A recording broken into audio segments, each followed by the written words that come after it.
Right, guys, and welcome back. This is the Above Average FPL podcast with me, Adam, and Baker. How are you this evening, mate? Very well, mate. Happy Valentine's Day for you, me, anyone who's listening by now, I expect. Well, yeah, I'm laughing because this is the second time we've started, and you definitely didn't start that way last time. No, I had a rose in my teeth last time when we did it. Should have done that. Yeah, should have done that. Yeah, I'm okay, mate. Yeah, bit of an awkward weekend overall, to be quite Wasn't it your honest. birthday? Well, yeah, that was a good start. It was a good start to the weekend, and then swiftly ruined by Tottenham and Salah, to be honest. But we move on. I'm on a small red arrow. I'm pretty much all out, and I've just got to face Bruno and Ronaldo in midweek against Brighton. And to be honest, I'm just as worried about the Brighton points than the United points coming in. To be honest, although to be fair, actually, as long as Bruno's quiet, it's probably okay. So Yeah, I actually thought that Brighton were a bit lower owned than I expected them to be, in general. But yes, the Bruno points. I mean, I'm not even sure Ronaldo will start. Not just not sure. They've got to find a way to play. Um, but yeah, I've got Bruno and Ronaldo, yeah. At the moment, I'm sitting on a I am on a green arrow, and I've got four to play, so it feels difficult for me to not have a good week, really. So well, yeah, fingers crossed. yeah. I mean, it does help when you take one of those differentials and they absolutely bang, which is what Webster did. Um, Yeah.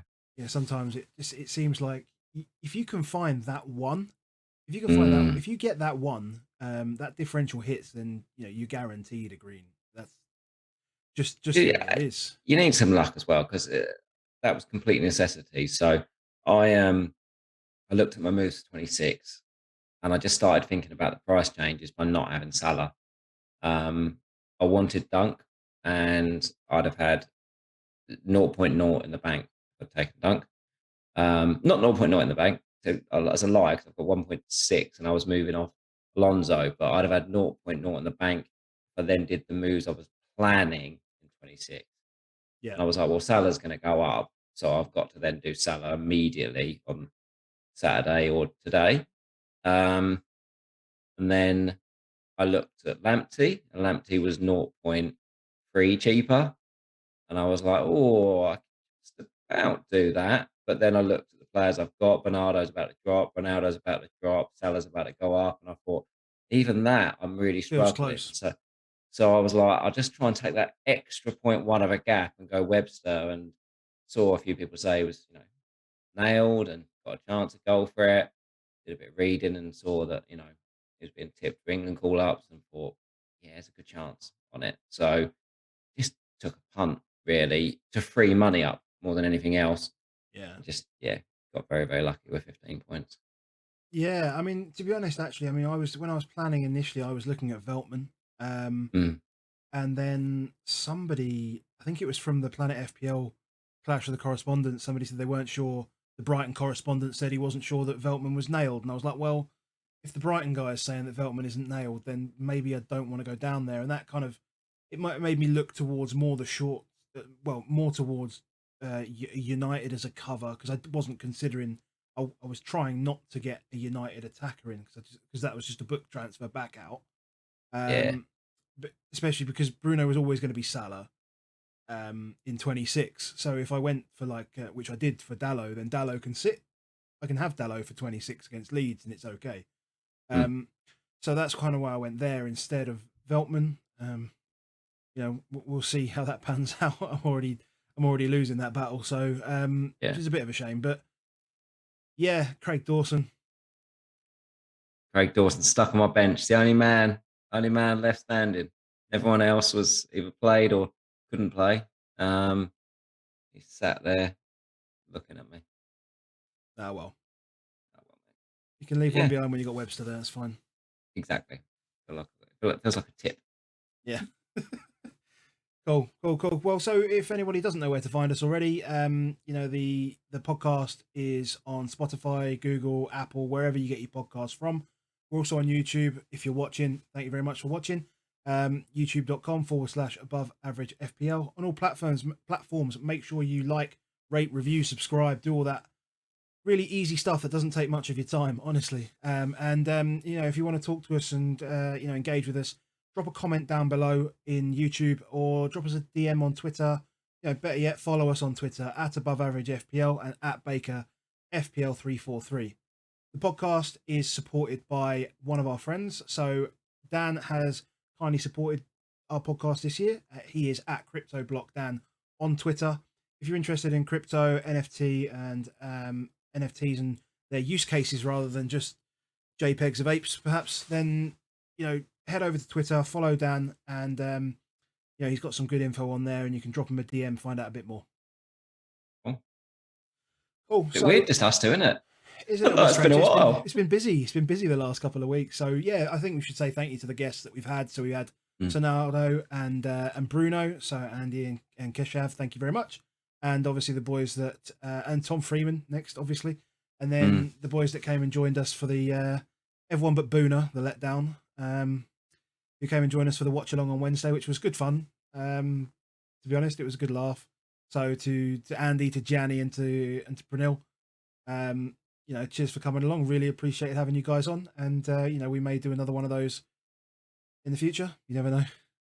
It was good. I mean, I'll do them all the time because I don't do the work, but yeah, exactly. A lot of learning came from that. So, but that's all the technical stuff that people don't want to hear about. So, what we're going to do this week is going to sort of take it back to basics for us and just basically look through our teams quickly. I have got a little bit I've just got a screenshot of the pod league as it stands at the moment because we haven't done it for like 6 weeks. So I thought somebody complained, so I was like, well, okay, I'll put it in there. Yeah. It was like, I got in the top 10. You didn't read out my name. I was like, okay, cool, I'll get you in there. So we'll go through the scores so far, and then the fixtures coming up for game week 26 in particular, but sort of with a view out to like 29-30 anyway, because we're not going to know what those game week 30 fixtures are going to look like until closer to game week 28 when the fifth round finishes, but the FA Cup fifth round finishes. But at least we've got a view on it. So got some good little graphics to go through if you're on YouTube, and we'll try and talk through it if you're on the podcast on audio. So as I said, I am 44 net, 44 minus 4, basically all out at the moment. So I've got Hugo punching stuff that he should catch. Trent and Dawson, simple. Trent anyway, just racking points, it's fine. Bowen just smashing it, which is great. Salah captain, which is better than Bruno so far. I'll take that as a win. I'll take that as a win. Although, yes, I'll be very much shouting for a yellow card or something on Wednesday, or Tuesday or Wednesday, whenever the game is. Standard no goals from strikers because strikers don't score. And I got Dennis and Brownhill coming off the bench thanks to Pep's full rotation, which was semi-expected, I suppose. And it was we knew it was going to happen at some point. So whilst it was a bit frustrating, it kind of wasn't unexpected. We knew it could happen. So yeah, that's me on 40. Small red at the moment, and just Dallo to play. So pain could come. Yeah, pain still to come. So that's me. That's me. On to you, mate. Yeah. So 51. As I said, I did worry about my bench this week and that I was going to use them all. So that last minute one was bringing in Webster to just give me that extra bit because I knew Alonso wasn't playing. I knew Gray was out.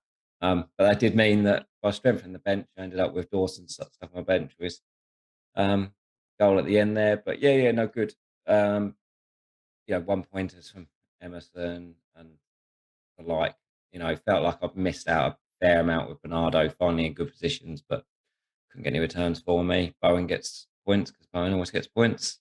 Bruno Cap and Ronaldo and King and all of those players that don't score any points for me. Jota with a late cameo. So for me, it's all about what happens Tuesday night because I've got 4 players in the game with, and captain on Bruno. So shouldn't be anything but gains. Hopeful to get at least we're hoping for 4 players, including the captain. So 5 players. God, you'd hope for at least 10 points. Yeah, Um, you're looking for 20, aren't you? Really? you're looking for 20 points. Yeah, Yeah, that's that's what that, you and want. that's what's going to hurt me is people with 20 points to come. Particularly if the lion's Mm. share of those are for Bruno. I was going to say Portuguese, but Ronaldo's Portuguese as well, so that doesn't help me. Well, Um, still him, 40% owned is still hurts. Still hurts, isn't well, it? 140 for me, yeah, or 110 against me. So yeah, it hurts me. Is it? Yeah, 110 Yeah. against me. Pain. Pain. Cool. So Optimized, optimized. I think is optimized. yeah. I think this is good. This is going to be good. Just a bit of a. We've looked at this in the past, and it's just to kind of contextualize how your game week's gone. I think more than anything, and to sort of see how it progresses, and you can see certain things on these graphs. So basically, the graph here is based on it's based on your expected points per player and the expected points of all players actually, and based on their ownership, how they will impact you or how they will impact you and your rank. So I think what is clear from both of these graphs, if you Baker's is the top one because just because he's above me, um, and uh, and I'm the bottom one. So on the graph, what you can see is you can see Baker very much above that sort of baseline of 0, and you can see where Webster scored. you can see, Yeah. you can see where Webster scored on Saturday, with that big light blue spike up, and you can also basically see where like Mopay and the lack of, well, it's basically Mopay and, oh god, who was else on? I think it was Foden as well. Foden's Foden was goals probably the most owned against me. and Sanchez clean sheets. Yeah. And so that's, so you can see it has mine sort of spiked down. You can see how I sort of got away with the United points, by Mm. being above my expected at that point. I was very happy at that point. Yeah. But then things just got worse, and then I didn't get the spike up that I would have expected from Salah, Yep. and you didn't get the pain that you expected, I didn't. and then I've got this little spike for Dawson as well. So that Dawson Yeah. spike is huge, like 6 points basically, benefit against average. So yeah, I'm basically projected to finish. Well, I'm projected to lose like 9 points from the United game. I don't know about this, so maybe Setup can answer us on this one, but I don't think it takes into account auto subs because a lot of people on the bench have got Dawson coming in. I noticed that was a big jump. So I show on live FPL as being like 3.1k before subs and 3.5 after. So that's a fair number of people actually at that sort of rank to get it. So I don't know if optimized does do anything in relation to that. I guess it can't, but hard to know. Hard to know. Yeah, I wouldn't have thought so. No. But yeah, I mean the Laporte Cancelo Yeah. debacle. I mean, I've seen people having bloody Michael King coming off the bench. Yeah. Like Some Christ. biggies. Some biggies. Yeah, and there's a lot of Dennis's coming off the bench as well. So. Yeah. But Very yeah, much so. that's just to give it a bit of context, and I think this is a very good way of It manages understanding your what. expectations, doesn't it? Like you, for example, who are facing into it on Tuesday night, are like, anything better than that, I've done all right. Is you're expecting some pain. And it's like, I had that today where it was like, you could think, oh, I've had quite a bad day in terms of rank. But I'm like, well, actually, it's quite good because I expected it to be a lot worse than what it was. So I just think it's a really good tool. I said before we started, I could see myself using this more than anything else because I feel like it's, you've always just chasing rank when you look at the live stuff. Whereas this one just keeps you sort of relative to where you should be. So all good. Yeah, and that's it. Basically, if you're above the line, it should be a green arrow, and if you're Yep. below it, it should be a red arrow. Yep. And you can set your data however you want. So there's an option to choose prime, which is like the elite managers, and then you can Mm-hmm. then you could choose options by rank tier as well. So I mean, your data is versus the top 10k, and mine is versus the top 100k, just because of where we sit. That's what I was saying. So whilst it's not a complete like comparison versus each other, at least we can have a look at our rank tiers, how we're gonna, Yep. which is the important thing, right? That's what we want to know. We want to know how is our game week going and how is our game week potentially going to end. Yeah. Yeah. Well, I'll be over the moon if it comes out like it's supposed to. What are we doing? We're going into games? Quick pod league, very, very quick. Quick pod league. So quick pod league. I might open up the pod league again. Should we?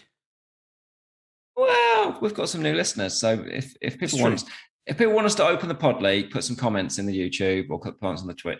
Let us know if you want it open. If you do, if you're in the top and you desperately don't want us to, and you'll be very offended, then tell us as well. We'll see who's more vocal and go with that. Yeah. So shout out to our guys in the top 5. So just to read the top 5. So Forever QPR, Pontus Gunlick, he is like 100. He's like 180th in the world. 1,680 points. Smashing it. Football is Life, Jamie Piggott in second. KLFC, Dan Ebsworth, who is actually a personal mate of mine out in KL. So smashing it, but went Jota captain this week and has no United, so he's in for more pain. Ooh, yeah. Nice.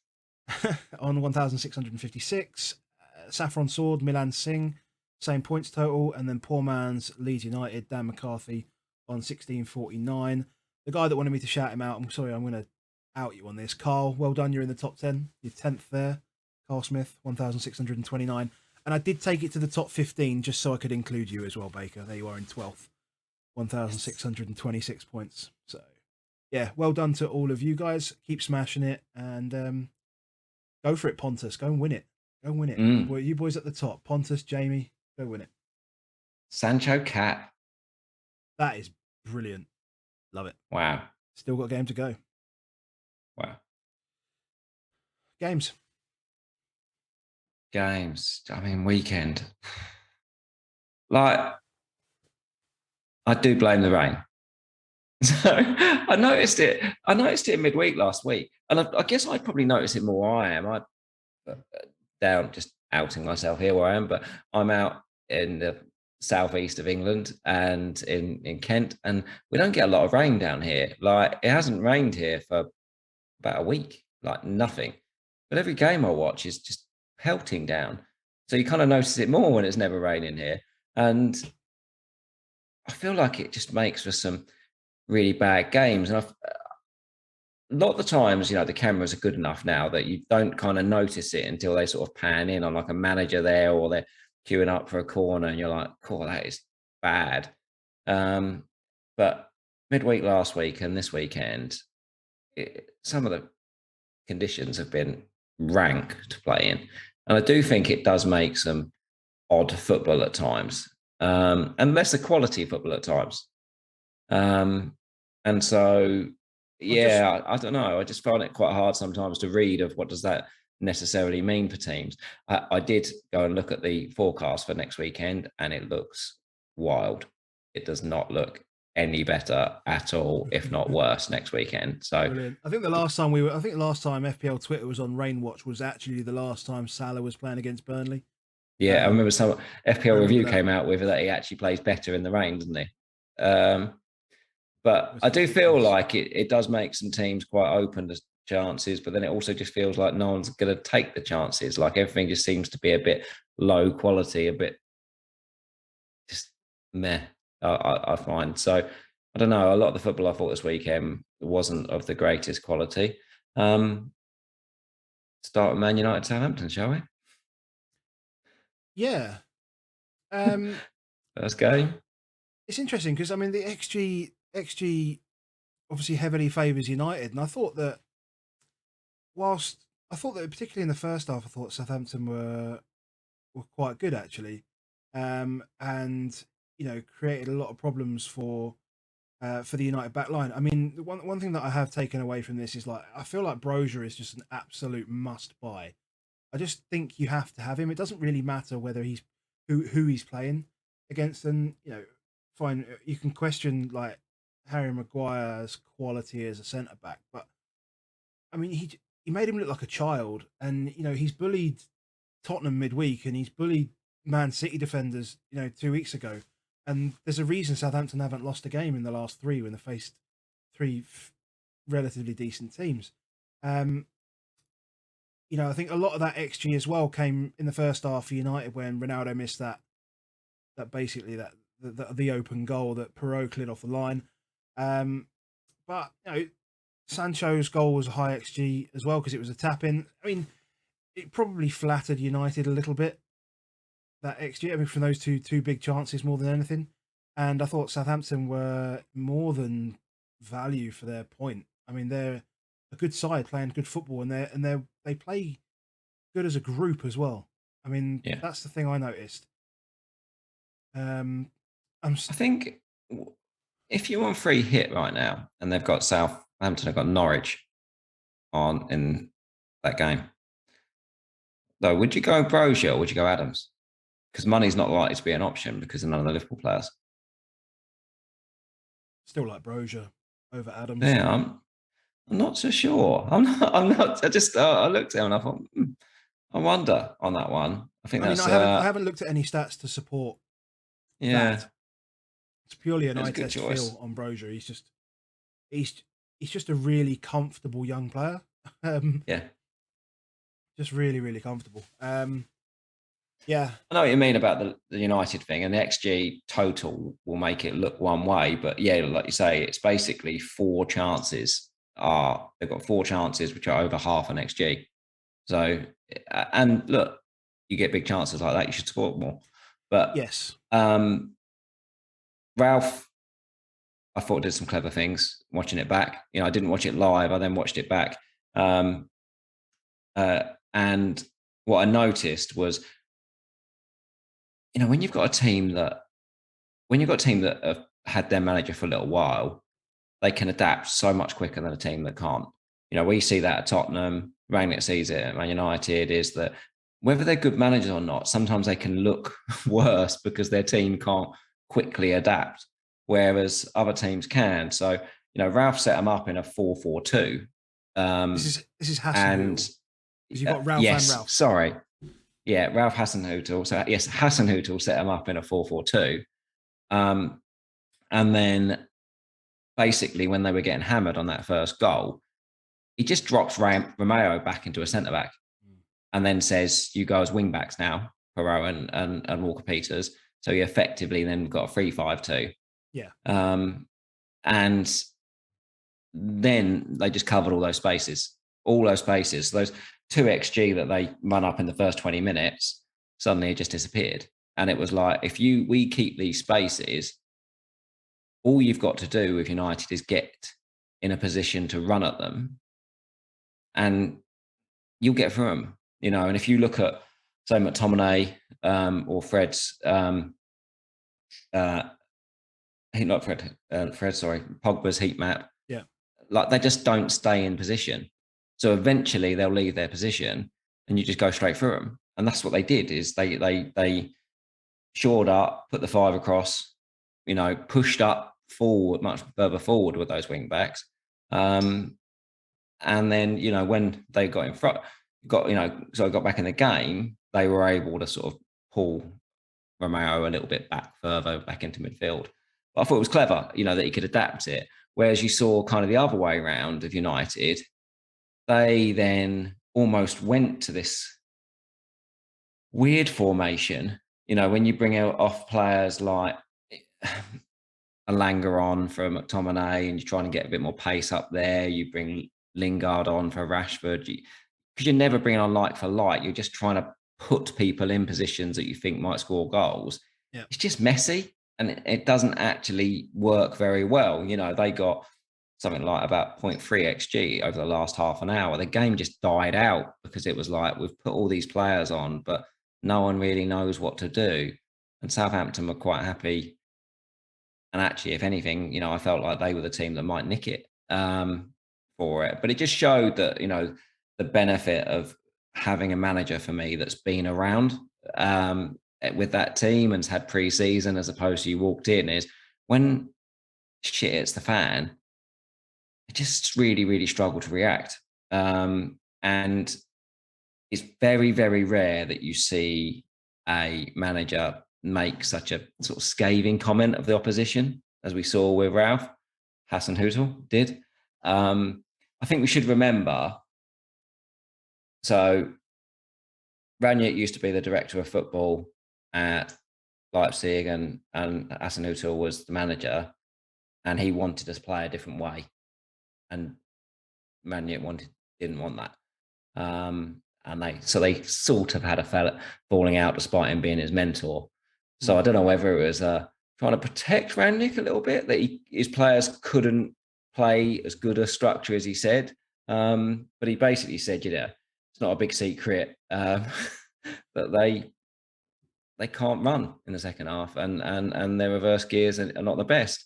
And I think he did elaborate a bit more than what you see the headline on it, which was that trying to play the sort of 4-2-2-2 formation that they want to play is hard. He actually said this really hard work, and it's almost like a compliment to himself, isn't it? That he's been doing that at Southampton in a really good way. But you have to be everybody on board, everybody understand the way it's going to work, because it's not normal.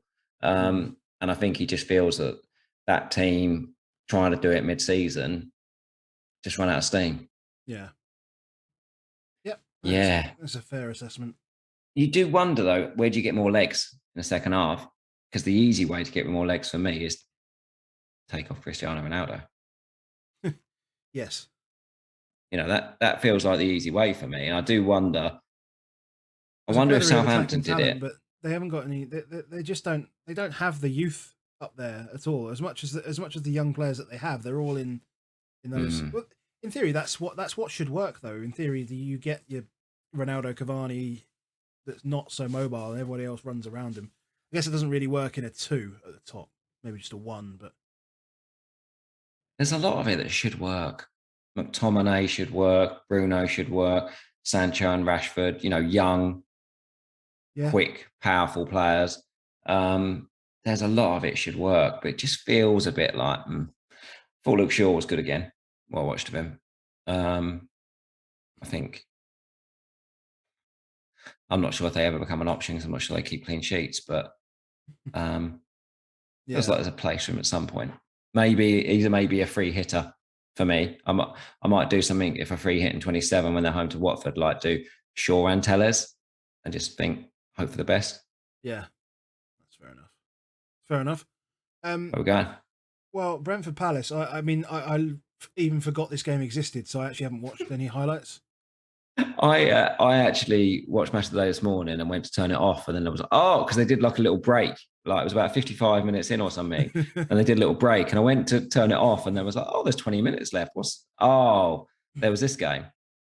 So yeah, I think that's as much as probably we can offer. The thing is, it probably is. So you didn't actually watch it then? Well, I watched the highlights, what we'd seen of it, which was no highlights. There just wasn't really anything that I was like, this is good. It was just like, cool. Yeah, that game happened, But if anything, Palace didn't. It's that same thing that people have said, that Palace played teams away and they're not very good away from home. Yet people have said, they played like the bigger teams and so forth like that. But against Brentford have, from all stats perspective, Brentford have dominated that game. It's kind of the same old thing of Brentford not being able to put the ball in the net. So all of it massively puts me off the Palace players. Just so many of them you can choose. Zaha maybe is one, but you just feel like you don't really want him. But no. Edouard, minutes limited when he starts. Elise comes off the bench. Mateta comes off the bench. Just continual pain there for me. Yep, fair enough. Okay, let's move on then. Everton Leeds. So move on. I had a vested interest in Everton Leeds and almost was repaid in the first 45 seconds when Calvert-Lewin almost had an assist. Trying to remember who had the shot, but I can't remember now. But and then should have had the assist for the for the goal as well, which was a bit contentious. But I didn't think he was so bad in the first half. I think I was quite impressed with how well Gordon played. I thought he was really good. I really like him. Just move the ball just looks confident on the ball when transitioning and trying to accelerate the play forward. Particularly in that first half, and working with like Coleman and Iwobi, and even John Joe Kenny in that first half, getting down that left hand side, just there all the time, just constantly down that left hand side. Would you go? Would you go Gordon if you're a wild carding again? Now, would you find a place for him? I mean, what is he like? 4 point what? 4.5. There's good value. There's good value around that price point with like Ramsey and well, it's basically just him and Ramsey, isn't it? It's not Brown. It's him and Ramsey. I think I'd go Gordon. I think if you use the way Everton played, because Everton were aggressive. They were aggressive that first half. They took the game to Leeds, and now, I mean, the 0.24 xG doesn't really tell you that Rodrigo hit two absolute pearlers that hit the bar in the first like 15 minutes as well. It doesn't tell you that. You need to watch the game to see that. But I thought Everton were really good value for money. They were quick, and they were certainly a lot more assertive than they've been in previous weeks. Because what we've seen in the previous weeks is very, very, very, very flat, just poor quality. And, you know, I think Calvert-Lewin coming in and going back to that two up top really worked. And just gave him a better shape as well.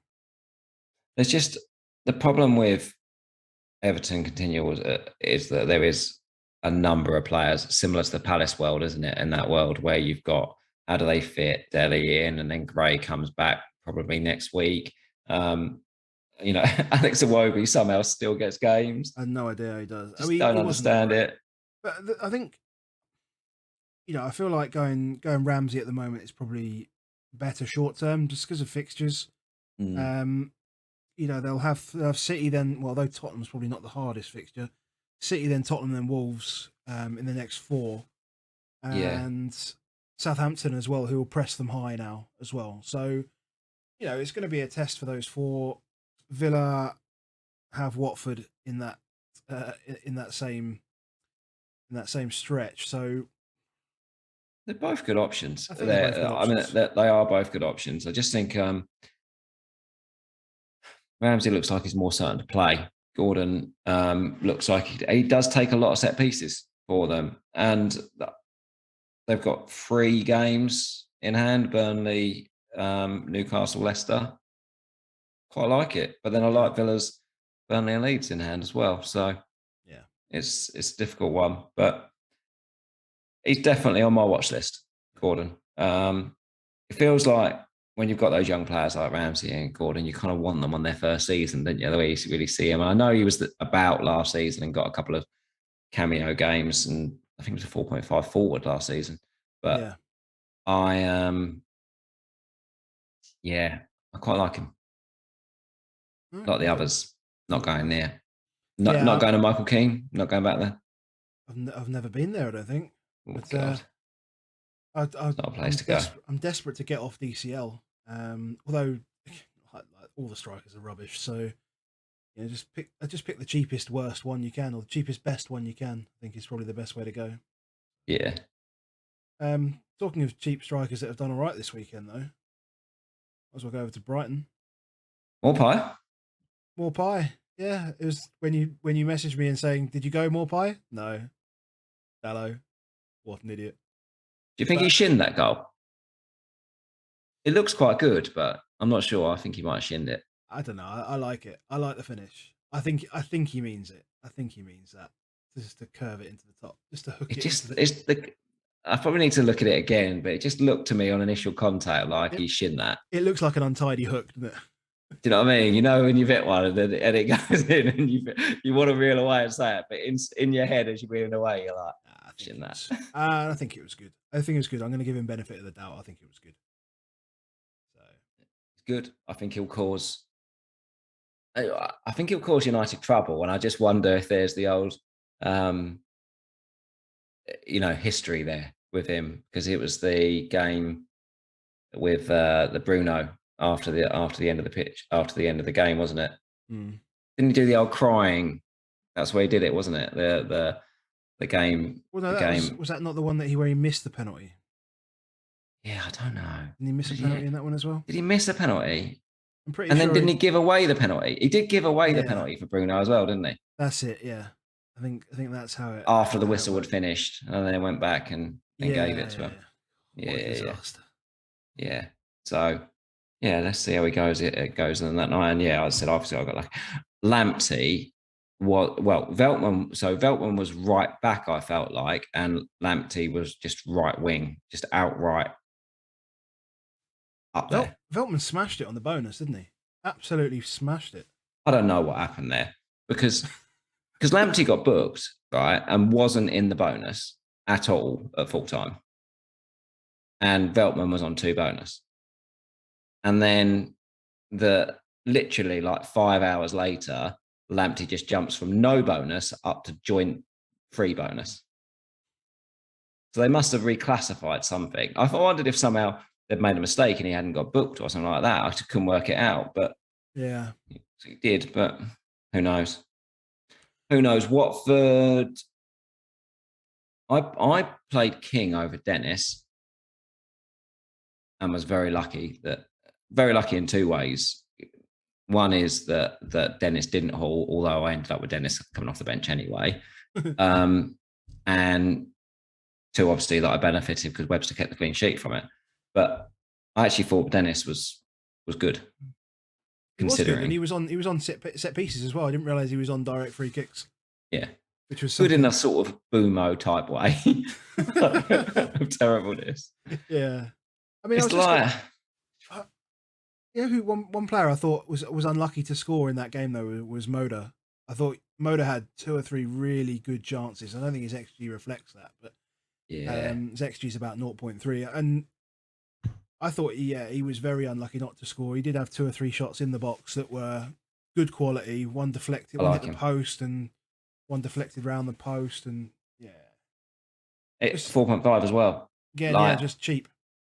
I do look at the other 2, Gordon and Ramsey, and feel like they're a bit more fun than Moda.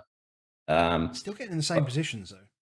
But yeah, I like him. That's the thing. If they're in there, if they're getting in positions in the box, no, he's a good player. Can't go too far wrong with 4.5 million players doing that, because your options outside of that are Brownhill. He just runs around. He does. So City. I mean, look at that. This doesn't matter. This is so good. It's just. I mean, I'll be honest. I watched the first 20 minutes and then I fell asleep on the sofa. It wasn't because I was bored. It wasn't because I was bored. I was just exhausted from the night before. But is that from birthday celebrations? No, absolutely not. No. I went to bed quite early on the Friday, and then I woke up at 4:45 because I'm not used to getting that much sleep or trying to get that much sleep. But yeah, I was exhausted by the time that came around. So I went to sleep and then woke up and Sterling scored Sterling was just about to take a penalty. So yeah, I missed quite a lot of it. But I've gone back and had a look at the goals and yeah. I mean, it's an interesting watch, I felt. Because I think the thing with City is that City dominates so much in that final third. And it's almost like, I find at times, like, it's not about the position some of those players take up. It's almost like they know who they want to feed them and get those chances. That's what I felt like as a Bernardo owner. The Bernardo was in so many good positions, but it's almost like he's a decoy sometimes. Similar, like Jesus does that, where it's in, if you looked at it just purely of where's he spending his time, it's like, oh, it looks like a great option. But he's always just there as a decoy for the defenders because it's so well rehearsed that they know where it's going to end up with, that the same people end up with the shots. Yeah.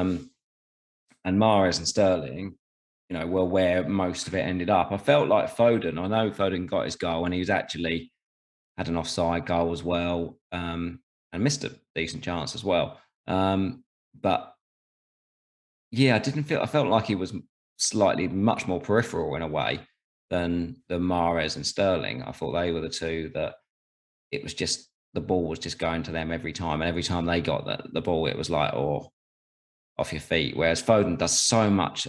When we did the bonus thing, we looked at Foden, he gets a much higher baseline than what you'd expect for a man playing false number 9. But it's because actually he drops deep and really does link the play up really well and keeps the game going. He's just a very, very good footballer. Some of the others, like Zinchenko, Ake, and Walker, walk in. It's like easy as you like. Yeah, just it's quite straightforward. Just straightforward, good players. Fernandinho, I watch him. You wouldn't think Fernandinho is old. Like you couldn't imagine him just stopping playing because he just gets to and he just gets to places where he's expected to be without even realizing he's got there. Just sees danger, like it's just there in front of him. It's just I can see what's going to happen in 4 seconds time. That's it. I'm going. so Makes cool. challenges and just a very, very comfortable player. They're just cool. They're just good players all around. And then when and that's when you can get to a position where you're bringing on these kids at the end and that's why Pep has the squad size that he does have, because he can get the job done with 15 players and then he can do the rest whatever else he wants. Do you think this is the start of more rotation because Probably. they've got healthy Leeds, they've got Champions League coming? I think he probably is. Well, you've got Laporte and Cancelo, haven't you? I do. I mean, that's unlucky to not have both of them, especially because Laporte could also almost play that left side, left back role, even if it wasn't there. But are you considering it, or are you firmly on that camp still for? I'm still on it for now. I think there's an argument perhaps when and the thing is obviously they don't have doubles, so there's potentially players slightly cheaper. I'm thinking like Dina and the like, or even someone like Trippier, for example. Although their fixtures are probably going to get worse, but even someone like Trippier, if he's not he's injured now as well, which isn't ideal. But yeah, teams with doubles coming up potentially could sway me, but I don't. What about Reece James though? Even without so much, he might have doubles anyway. But I feel like we need a Reece James plan. It just might be. I think that feels like that does feel like an easy move in like 28. Does feel relatively easy. Yeah, I feel like that's a shoe in really on that one. Yeah, and then difficult though. Whether it's like you said, I've said it before, but Laporte or Cancelo at the moment. I mean, before today, I think he'd had something like 9 6-point plus games in a row. Yeah, pretty sure it was something like that. So he's been absolutely smashing it, and since game week 18, most points in the league is Laporte, 51 points, I think. Yeah. So game week 16, he's gone 7, 6, 6, 10, 6, 6, 7, 10, 6. I mean, 64 points since 16. Sterling, surprisingly, because obviously the whole end's got 66. De Bruyne 67 since 16, and Bowen 77. So he's just right up there. But you do then look at it and say Cancelo on 57, and you just think to yourself, wow, just feels like we've got to find a way into that. De Bruyne's got 67, Sterling's got 66, and Mahrez has got 57 in that period. It's just there's lots of points. They've done a lot of good things. They've beaten a lot of teams by big scores. They've scored a lot of goals. And bar the Leicester game, they've been pretty tight at the back. So, it's trying to pick your battles, and it's always been like staying away from City's almost been the better choice, because otherwise you will spend all your transfers just moving around along City players, which you can. I mean, give it a go. I mean, you could play the City merry-go-round. That would be an interesting one to try and balance and try and get right. But if you were able to get that right, you'd probably be better off just doing that. Go KDB, Sterling to Mahrez. Be like fucking Ant and Dex. We're on the ball song, wasn't it? What's your thoughts on both Laporte and Cancelo for 26 against Tottenham? Against Tottenham. I think I had one of them benched at at the moment. I think I have one of them benched. Hold on, let me just have a quick look at my bust There's, team. 'Cause there's a few I others have as bust teamed. well where you've got like Dawson home to Newcastle. Exactly. So I did have. So I have Dawson at home to Newcastle ahead.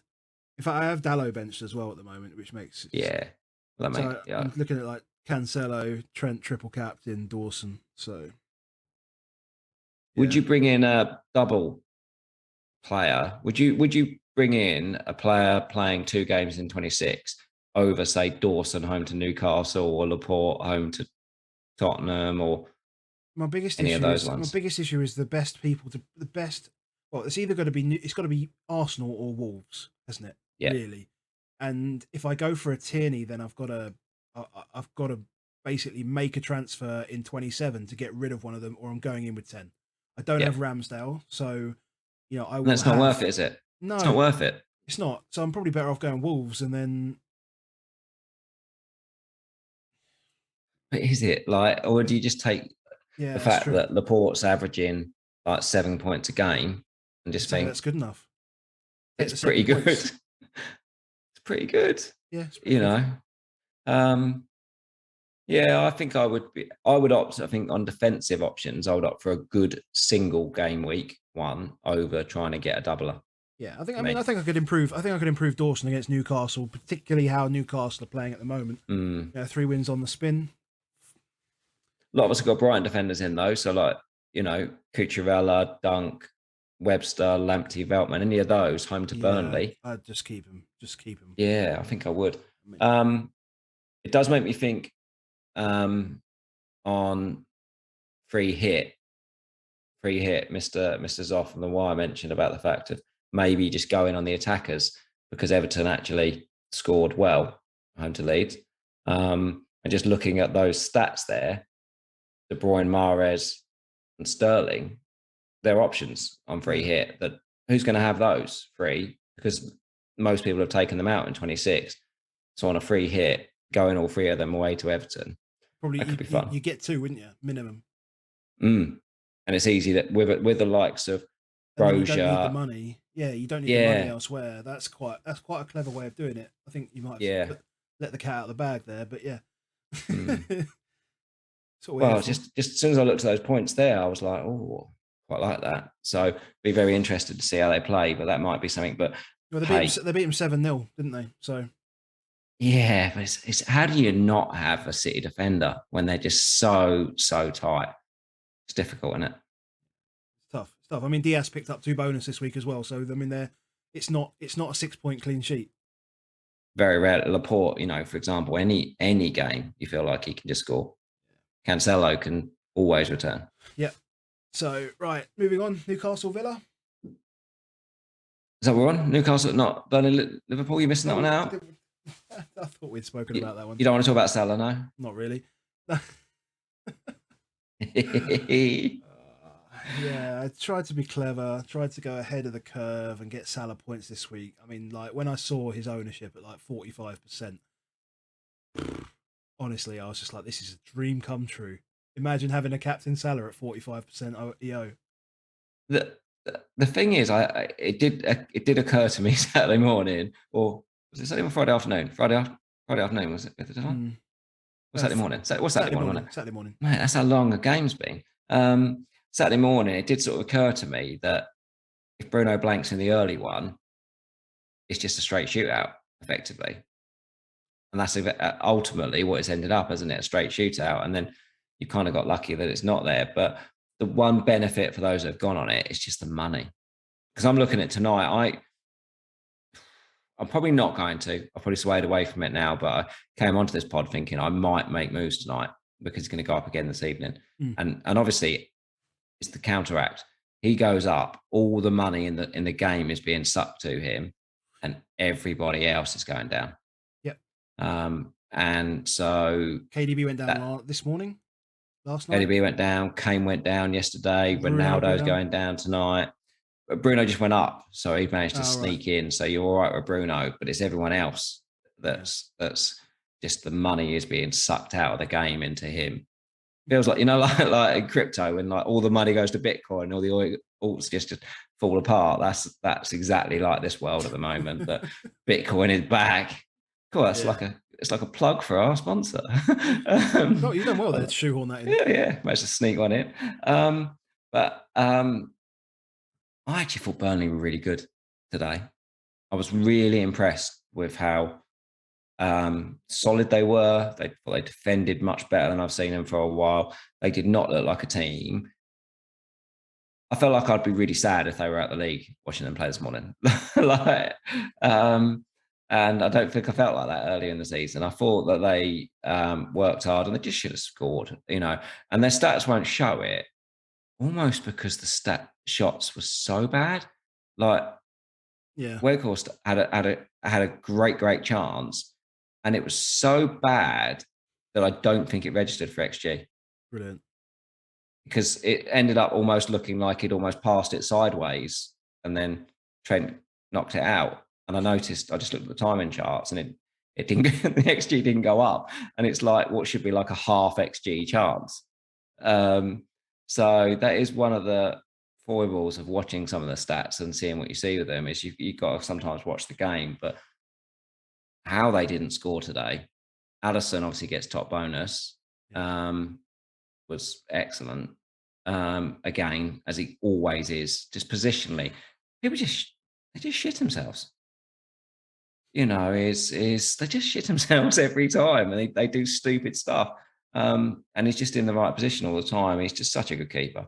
And I thought for Salah, I didn't feel like I saw anything different from Salah. Didn't look like he was tired. Just felt like Burnley defended quite resolutely and didn't, allow him those chances that's going to happen for him. Trent and Robertson, you're interested in one, and obviously Robertson. Those that went Robertson over Jota, big win today. Yeah, big win. But yeah, Trent's a bit off, I think. How do you feel about that? Not good. Not good timing, is it? Not good timing after the tweet I sent out earlier. What did you send a tweet about earlier? Just for those that don't know. For those that don't know, so I just laid out some factual information. I mean, what was the factual information? Well, the factual information is Trent has outscored Salah in 11 out of the 19 games that they've started together.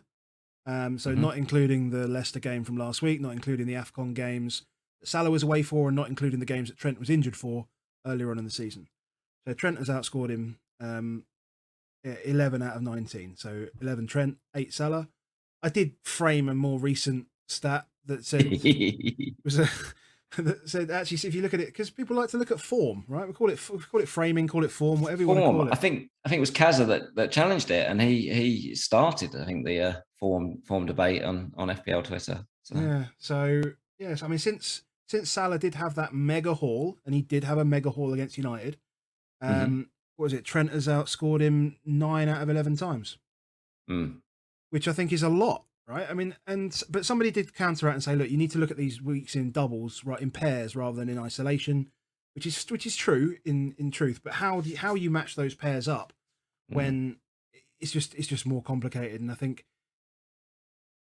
Trent outscores Salah a lot of times, today included as well. I mean, not by much. And yes, Salah has the potential to go bonkers the other way.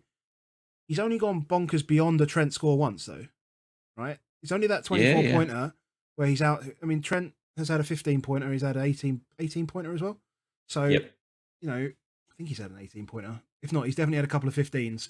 And that Arsenal game is just ringing in my mind. He's had a 12 pointer after they've conceded 3 goals. I mean, he's a good player, but you're going to tell me that more recently he's not quite on it, and I'm wondering whether that's a result of. I mean, because you said it's the last 6 games, right? So this is quite a weird one. You say it, and then I'll try and put a take on it, which I think might be applicable. It might just be me trying. I think there's a football take on it that I think you can spin a positive here. I think there's a football positive, but I think there's an FPL negative. So if you think about it, how he's playing this season, and you can picture this if you watch him, is that he's Tom Brady now. Like, he goes for some passes now. he very rarely just says, "I'll give that to the runner and off you go," like it used to be. I'll just give it to Henderson and he'll do the run. He does a lot more Hail Marys. He does a lot more chances. He tries to dribble players a lot. He's just a world class, unbelievable player. He shoots a lot more because he does this inverted bit much more often than he used to. Can turn up into positions that we never saw him today. Today he almost got an assist through a sort of left channel, like left striker sort of style position. So he's getting himself into fun positions, which is good from a football perspective. And it potentially is good from a goals perspective, maybe. And he's trying to do more, which can be good for attacking returns. And in the last 6 games, he's created 13 key passes. So therefore, he's made 13 passes, led to a shot, 3 big chances, 2 open play chances, so not from corners. All those are really good. He's had 3 clean sheets. He's had 2 assists. And if anyone's listened to us for a while, you'd think, core bonus must be good on that one. He's got 1 bonus out of those 6 games, 1 point in bonus. Why is that? And it's because of the way that he's just going for it all the time. And one of the big ways that he normally does well is pass completion. And he's just not getting any pass completion points, basically. To give an idea, in the last 6 games on the bonus, he ends up with 8 on his baseline across 6 games. So basically, and you can get 2 as like, it's 2, 4, 6, what you end up with. So that means that 4 of those games, he's got 2, and the other 2, he's got nothing. If you compare that to Robertson's got 28 in pass completion in those 6 games. So he almost always gets 4 and occasionally gets 6. And that's the same for Matip. That's the same for Van Dijk. That's the same for Konate when he plays. So for the first time in what I've ever seen it, in terms of minutes per baseline bonus, Trent's the worst.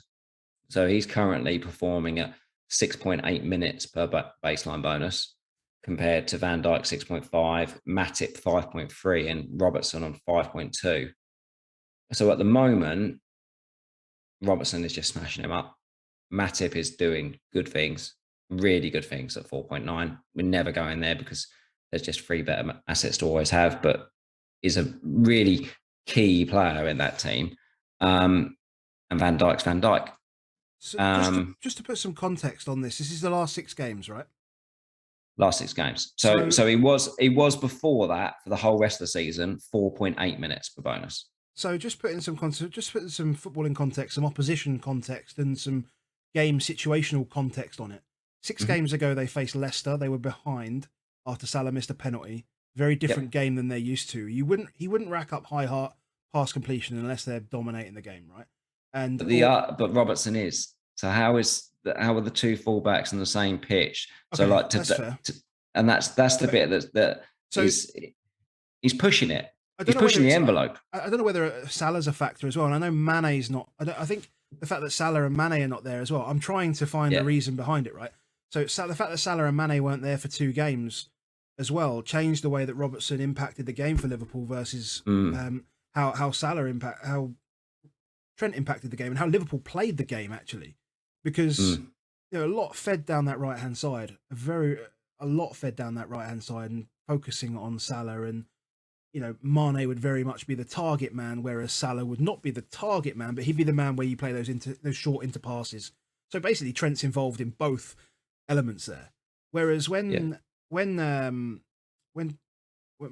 not there, it became like the centre man became the target, and there weren't the small passes, but Robbo was able to launch these balls into Jota. Even he was flying them into Oxlade-Chamberlain at the back, which was kind of strange, but. I just wonder whether the games themselves and the situation with AFCON and Salah not being there has had an impact. Now, that was my view. That was my view before the last 2 games.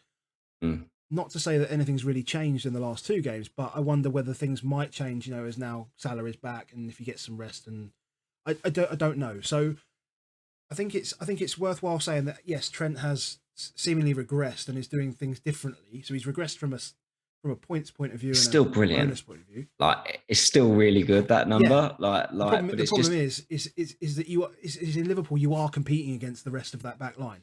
So That's exactly when you right. keep a clean sheet, you have to be ahead, and that's why Van Dijk and Robbo are getting the bonus at the moment. I mean, they're very, very good players. I mean, they're all let's say is Robertson today 69 passes at 91% pass completion. It's just godly, Whereas that's a lot Trent, that's a lot for a wing back as well. I mean, you might expect it's obscene. that pass completion you might expect from somebody like Van Dijk. You'd probably expect that more from Van Dijk, who's conducting left and right to Trent and Robbo, but where they're flying balls across as well, that's very high, very, very high.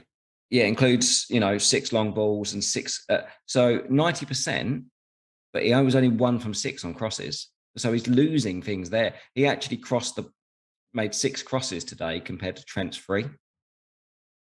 So it's like he's playing those balls from deep rather than getting to the line, because I feel like when he gets like 30 yards out, he wants to come inside and shoot more. And I don't think that's necessarily good.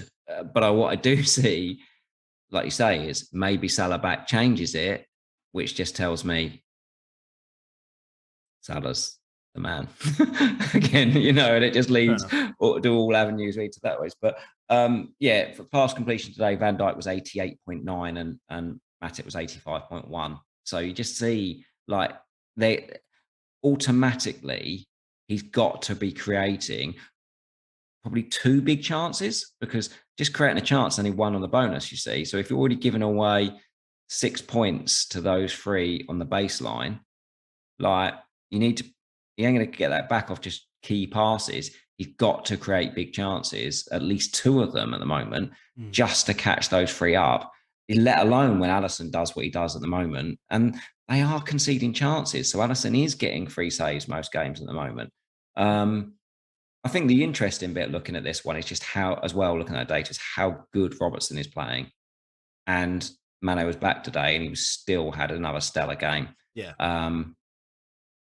It's an interesting, there's so many good midfielders out there, and you do have to ask yourself the question every week of do you stay with Jota and go back to Robertson? Difficult. Yeah. It's a lot of money in a defender, isn't it? When Reece James is just about to come back, because then actually, do you want Reece James? Yes. Do you want Cancelo? Yes. Do you want Trent? Yes. So you're locking yourself in for the big 4 at the back if you want to go Robert, I expect. Yeah. And that's when the question gets asked, are you really benefiting from owning these players, or are you just trying to you're just having them as a core wall against rank loss? Yeah. They feel more like a wall against rank loss. When you double up, that's when you start getting the gains, I suppose, and you can start thinking about it. And it's just on that point, I think that's an interesting point on a discussion that we were having earlier after that tweet on whether perhaps double Liverpool defence covers any need to or desire to triple captain a Trent. It probably gives you enough at the Liverpool backline so that you cover that, and then I don't think I think Salah. I think if I was really passionate on the Trent cap type thing, one is I think I'd look at Robbo at the moment. I think I'd look at Robbo doing it rather than Trent, and I don't think I've ever felt that way. You wouldn't make a transfer though for that, would you? No. But I feel like if you really think the defence is the way forward, fine. Is take Jota out, but then just still look at it and go, he's just had a rest. Lampard's Everton just absolutely obliterated Leeds. Jota missed a big chance like he likes to at the end. Through good defending, to be fair, they did put pressure on it. Just it's always that thing for me on Jota. What you saw it, those that didn't have him last week when the captain went off, he can do that any game. Yeah. Anyway, free left, better rail for him. Yes, mate, definitely. So Newcastle Villa, I actually watched a bit of this in the first half. In particular, it was pretty scrappy. I think that the stats lead to that as well. It was quite scrappy. Oh, in fact, all of it was scrappy. To be honest, thought I was quite surprised that Newcastle didn't start with Gimenez, but they didn't really need him. Yeah.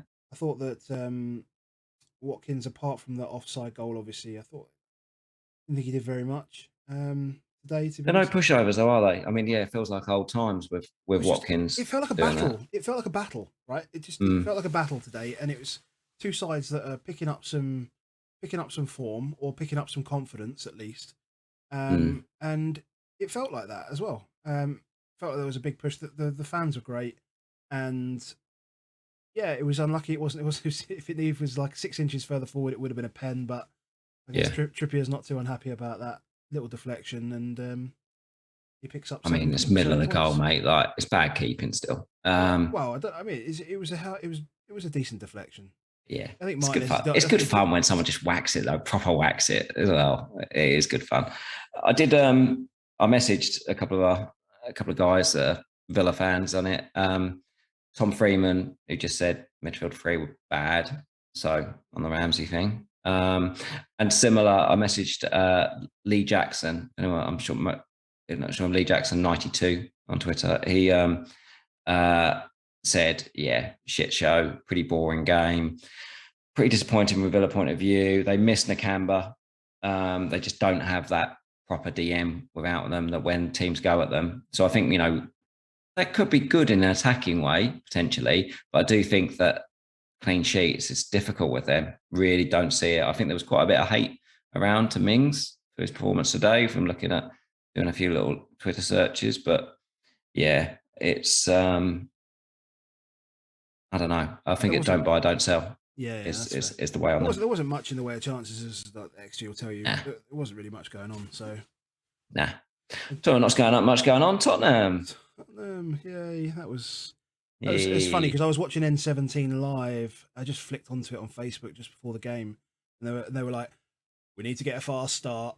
Like, 2-0 down in 15 minutes. Screw that. Just throw that out the window. Talking of throwing and not catching, or punching or whatever Hugo Lloris was trying to do.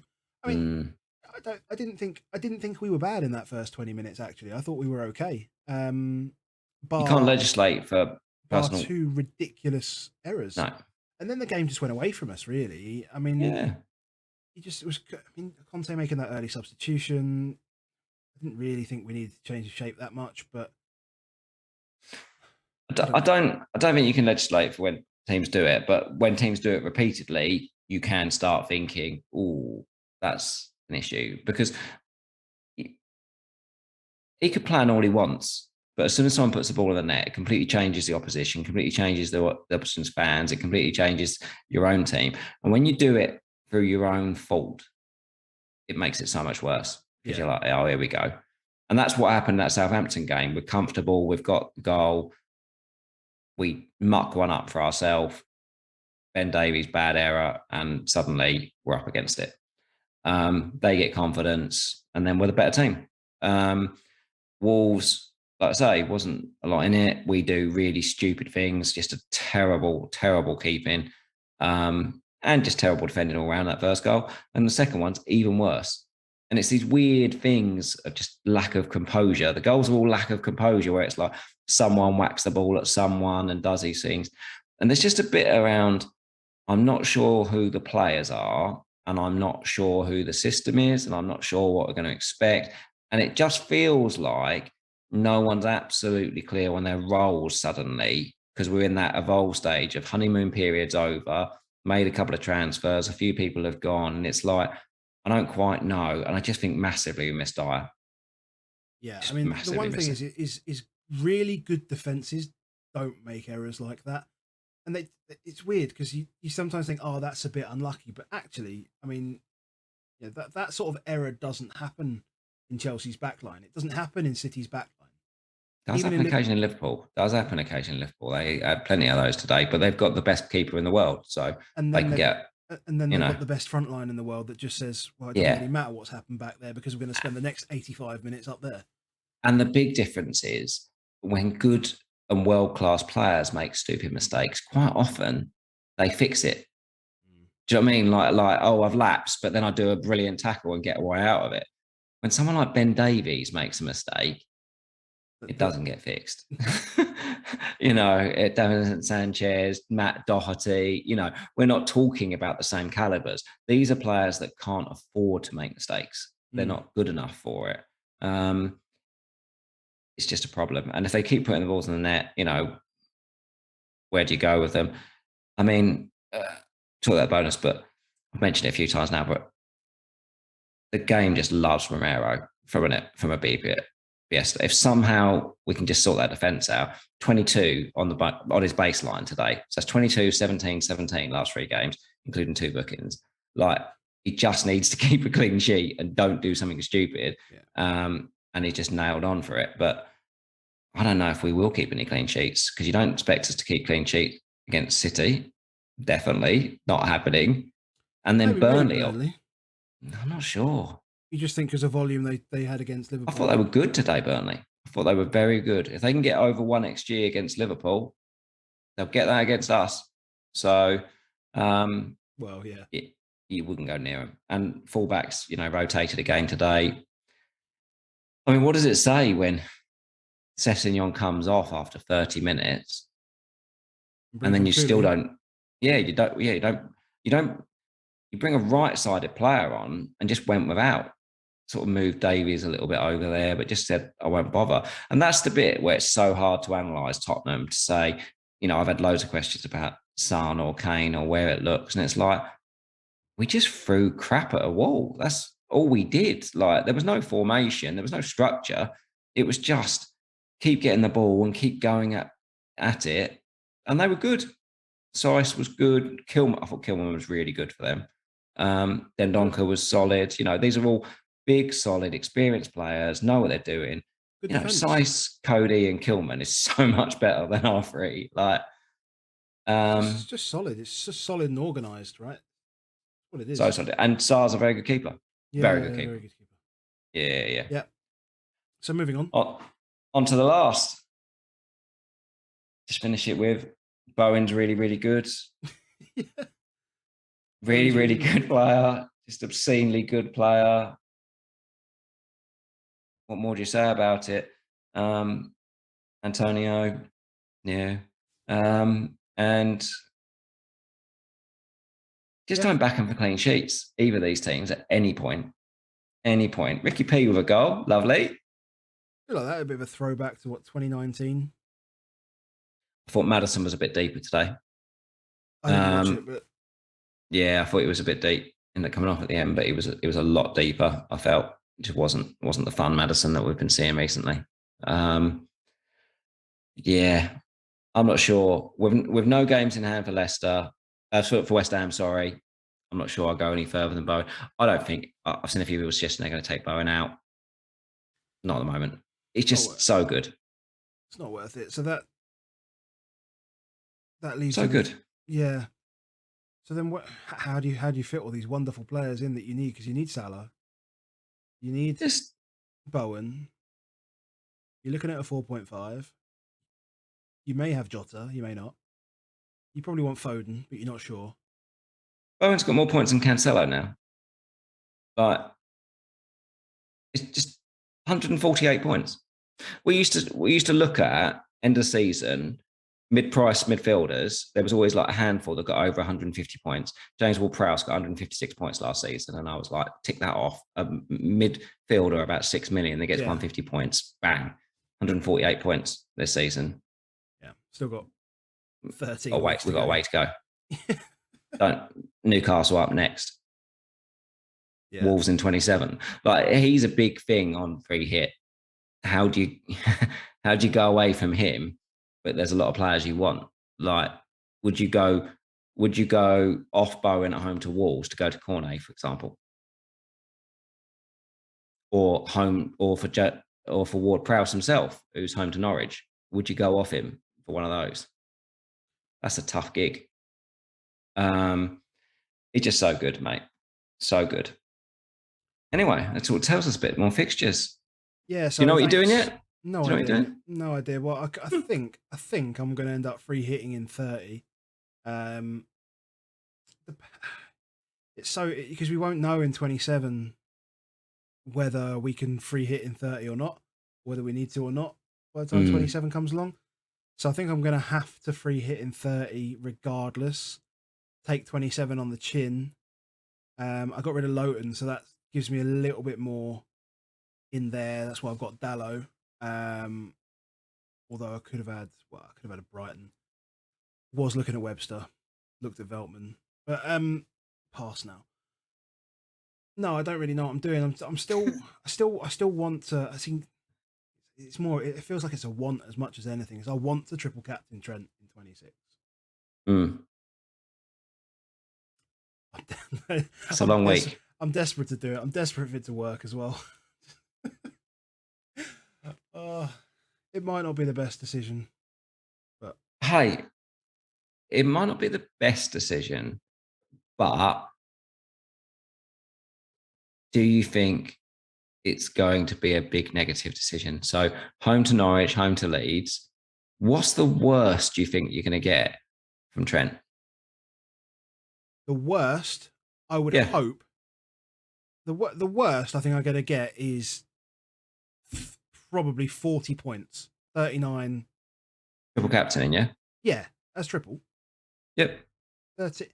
I mean, in my 15 points, I think, probably is a minimum. Yeah, in my mind, I'm banking 2 clean sheets. In my mind, my head just says 2 clean sheets. And so I'm starting on 36 as a baseline. No attacking returns, no bonus for Trent. I think you're getting at least 3 returns, whether they be clean sheets, assists, goals. I think you're getting at least 3 returns off it.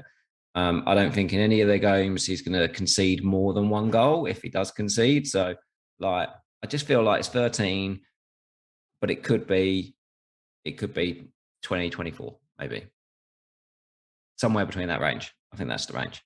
And so then I'd start going, well, okay, and you could see Salah. I think he gets at least 1 goal in those games. I think he plays both. I don't see it. I just don't see it. Not with him. I just feel like he's an animal. He's just a different beast to most. And if he keeps clean, if I think Trent's going to keep clean sheets, then Salah gets 2 points. So he starts on 6, effectively, and then you've got to feel he gets at least 1 goal. So you're on a worst case of 11. Probably doesn't get a bonus, though. Not on 1 goal, no. But he could easily get. He could get 5 or 6. What, goals? Could happen. Yeah. He could. Yeah. He could. And it's like, how much do you want it? And I feel like I'm at a point with 13 weeks to go where if this works, great. If it doesn't, then okay. I mean, yeah. It's a massive call. It's a massive call on it. But if Trent, I mean, yeah, it is really a case of if Trent, let's say Salah blanks both games, right? He gets 6 points. And Trent gets, let's call it 12. Don't worry about that. The basics is that they're very good players, they're both of them. And actually, we worry too much about it because realistically, I don't know this week, and I put Dennis on the bench ahead of Dawson, and I lost out. What did I lose out? 6 points, whatever that is. We lose these points all the time. Like, I was on a 50-50 decision on Bruno or Ronaldo, and I went Ronaldo, and it lost me 50 points. Yeah, and I'm all right. We can't get them all right if we spend too much time worrying about getting them all right. So if you want it. But I think there's a European game midweek, isn't there? I'd strongly say, look, just watch it and think to yourself, with a full strength team in a big game, you can check it. You can work out the BPS yourself almost, can't you, without doing it? Because you can go to the first thing you want to go look at is go look on SofaScore and look at his pass completion in that game and think to yourself, is this a mentality change? Because nobody is criticising. Klopp's not going there going, oh, look at Robbo on 90% pass completion and you're on 69.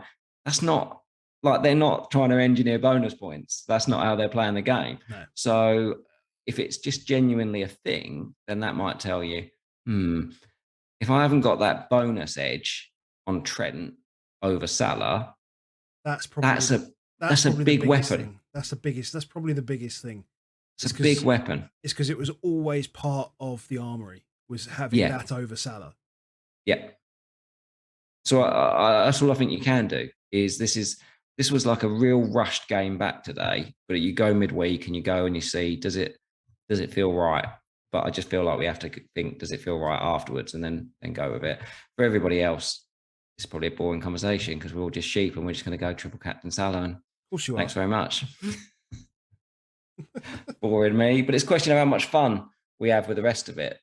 I'm toying on -4s. I'm toying on -8s. I really wanted to be drawn into bringing Kane back in. Ronaldo's got to go. Bernardo's going to go. They're both going to drop tonight, Sunday night, as we speak. I'm going to leave it. I'm going to leave it and just take that I've lost that money, and Salah's going to gain. So I lose 0.3 overnight tonight on my potential moves. But I guess I have to talk myself into the thing of, if I went tonight on Salah, and something happened, then but you're making that. Well, yeah, that's true. It's just a stupid thing to do when you've got another game for Man United and I've got 4 players in it and I've got 3 Liverpool players. So I've got 7 players playing before, why would you taking hits before 7 players played? It just doesn't feel right to me. I'd rather engineer something. And if it means taking an extra hit, I'd rather lose the 4 points than I would try and do something and take a move because of team value. Fair enough. Because if I take the extra 4 points, I'm only going to do it because actually I'm getting myself a slightly better option. So go with it. Yeah. Fuck team value, basically. That's what I'm going to do. As much as I like the team value, but it's gonna go with it. And then I'm going to free hit in 27. That's mine. Fair enough. You've still got all chips in hand, haven't you? Including wild card, everything. You've got it all to play with. Free hit 27 is fun. And the reason why it's fun is because my team is, I've just done a draft and it's completely different to my team. But most of my team are playing and you're all going to get 11 players out. And so it's like, does it win and doesn't it win? That one. So that's where I think the fun begins with it. And you've got to test yourself of how adventurous you want to get on it. But yeah, we shall see. Cool, mate. Wow. All right, we should wrap it up. Another week in the bin. Not quite in the bin. Not quite finished yet. I can put it in the bin. It's fine. I'm quite happily put this game week in the bin. I would quite happily get another 50 points on Tuesday night, please. Oh, hopefully not. But we'll see. How would that change you if Bruno hauled Tuesday night? Would that push you more towards gambling on Trent? Yeah, probably. Yeah. Probably. Almost certainly. If Bruno hauls, let's say Bruno double digits on Tuesday, then Trent's a lock. I don't care. Because I'll go down to probably 160k, 170k, 180k. I'll have dropped 100 grand in a week. So it feels like when you get that, like you can throw a bit back. Like I did Webster this week, didn't I? And he gets to 15 points. So I'm like, I can take an extra hit now. It feels like, it's like a tip. I can just throw 4 of those back. And he got 11. It's fine. Throw 4 of them back. Yeah. Stupid. Yeah. Just bank the points, mate. Just take the points and just bank the points. Exactly. Like it's such a ridiculous thing to try and say, oh yeah, I've got some in the bank now. We all do it. We don't go. You go down the races or something like that. You go, I've won 400 quid. That's fine. I can put 100 quid on this next race because I'll still be 300 up. It's perfect. It's exactly how I'm feeling. So if Bruno hauls, I'll be like -16. Let's go. Brilliant. I think it's going to be a -8. I think it's going to be a -8. Fair enough. I think I may be -4. I may not hit. So if I don't hit, then that's good. We'll see. That is good. Because that is an advantage of you having Salah in, is that you probably don't hit, and therefore you have got a head start. Which means you can captain Trent. Yay! Sounds good to me. Right, so we should head off. Make sure you follow us both on Twitter @AboveAverageFPL, @Baker FPL343. Hit like, subscribe, all that good stuff, and we will speak to you next time. See you later, mate. Cheers, mate.